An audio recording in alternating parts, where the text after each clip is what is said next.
नमस्कार साथियों, स्वागत है फिर से अपने YouTube चैनल पे। तो आज हम बात करेंगे लोकसभा चुनाव के बारे में। बीजेपी पार्टी अपने कौन से उम्मीदवार उतार सकती है। तो चित्तौड़गढ़ की बात करता हूँ तो सीपी जोशी का नाम सर्वप्रथम। सीपी जोशी वर्तमान में चित्तौड़गढ़ से सांसद और राजस्थान में बीजेपी के प्रदेश अध्यक्ष भी हैं, तो इन्हें लोकसभा क्षेत्र चित्तौड़गढ़ से उतारा जा सकता है। सीपी जोशी के बाद में बात करता हूँ मैं जयपुर ग्रामीण लोकसभा क्षेत्र से। जयपुर ग्रामीण से दो नाम सामने आ रहे हैं। एक नाम है राजेंद्र राठौड़ तारानगर से और हेमंत सिंह बढ़ाना थानागंज से 2023 के विधानसभा चुनाव हार चुके दोनों ही। तो जयपुर ग्रामीण से लोकसभा क्षेत्र से दोनों उम्मीदवार खड़े हो सकते हैं। जयपुर ग्रामीण के बाद में बात करता हूँ मैं लोकसभा क्षेत्र अजमेर से सतीश पूनिया का नाम सामने आ रहा है। विधानसभा चुनाव अजमेर में चुनाव हार चुके हैं विधानसभा में, तो सतीश पूनिया खड़े हो सकते हैं लोकसभा चुनाव अजमेर से। नागौर की बात करता हूँ तो दो नाम सामने आ रहे हैं, ज्योति मिर्धा और CR चौधरी।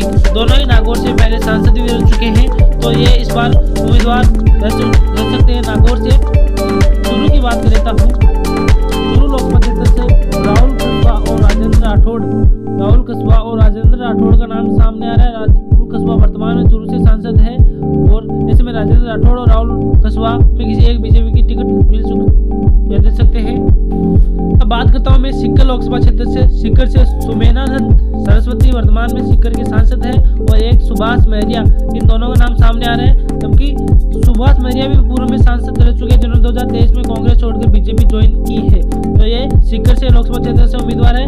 अलवर की बात करता हूँ तो बाबा बालकनाथ 2023 में विधानसभा चुनाव 11 से विधायक बन चुके हैं और बाबा बालकनाथ को इस बार लोकसभा क्षेत्र में बड़ा होने का मौका मिल सकता है, टिकट मिल सकती है। हालांकि बालकनाथ को राजस्थान में कोई भी मंत्री पद नहीं दिया गया इस बार, तो इस बार अपने लोकसभा चुनाव में बाबा बालकनाथ अलवर से बीजेपी से टिकट लोकसभा चुनाव लड़ सकते हैं। बीकानेर से बात करता हूँ तो बीकानेर लोकसभा क्षेत्र से बीजेपी के टिकट पर केंद्रीय मंत्री अर्चना मेघवाल का नाम सामने आ रहा है। जोधपुर की बात करता हूँ तो जोधपुर लोकसभा क्षेत्र से भी बीजेपी टिकट पर गजेंद्र सिंह शेखावत का एकमात्र उम्मीदवार है और इन्हीं का नाम सामने आ रहा है, गजेंद्र सिंह शेखावत का।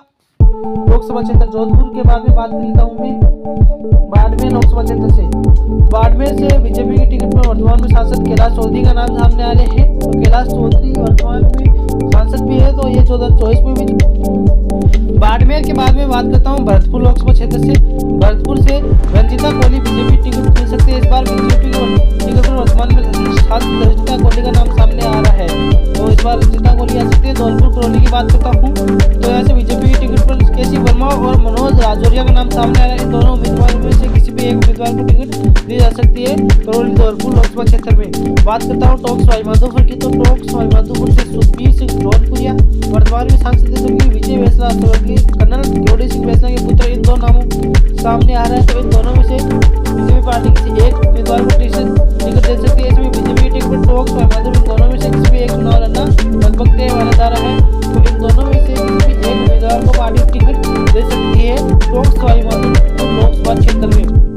बात करता हूँ मैं झालावाड़ लोकसभा क्षेत्र से। बीजेपी टिकट पर वसुंधरा राज्य के बेटे दुष्यंत सिंह का नाम सामने आ रहा है इस बार, जो कि वसुंधरा राज्य के पुत्र हैं। तो इस बार झालावाड़ से ये चुनाव लड़ सकते हैं लोकसभा क्षेत्र में बीजेपी पार्टी में।